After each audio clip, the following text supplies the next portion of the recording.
Avouez que quand j'ai pris connaissance de cet article sur le rôle que pourrait jouer l'oxytocine pour rendre les populations caucasiennes, entre guillemets, accueillantes aux migrants, d'abord j'ai cru un canular, et puis je me suis aperçu que non, c'était bien publié dans une revue scientifique, revue scientifique tout à fait sérieuse, et c'est tout à fait révélateur.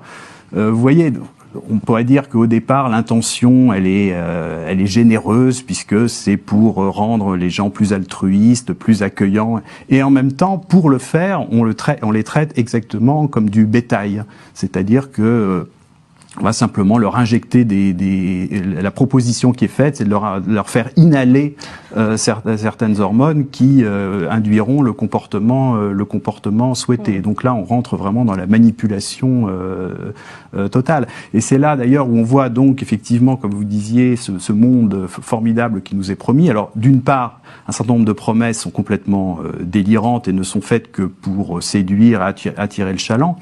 Et puis par ailleurs, on voit bien que dans ce monde-là, c'est pas du tout un monde où tout le monde est sur le même plan, mais il y en aura qui seront évidemment beaucoup plus augmentés que d'autres, et puis il y aura ceux qui décideront pour les autres. Donc en fait, c'est une forme d'esclavagisme. C'est au contraire une société qui promet d'être beaucoup plus stratifiée. Ouais. D'ailleurs, ceux qui sont vraiment honnêtes, des hommes augmentés, puis des chimpanzés du futur. Ah bah c'est pas moi qui en parle, oui, c'est Kevin Warwick, qui est un Anglais qui est particulièrement un adepte particulièrement fervent du transhumanisme, et qui dit que de toute façon chacun sera libre ou non de choisir l'augmentation, mais que ceux qui ne s'augmenteront pas seront par rapport aux augmentés comme ce sont les chimpanzés par rapport à nous-mêmes, et promis au même sort, c'est-à-dire soit voir leur habitat se réduire comme peau de chagrin et disparaître, ou bien pour survivre pour quelques-uns d'entre eux dans des zoos.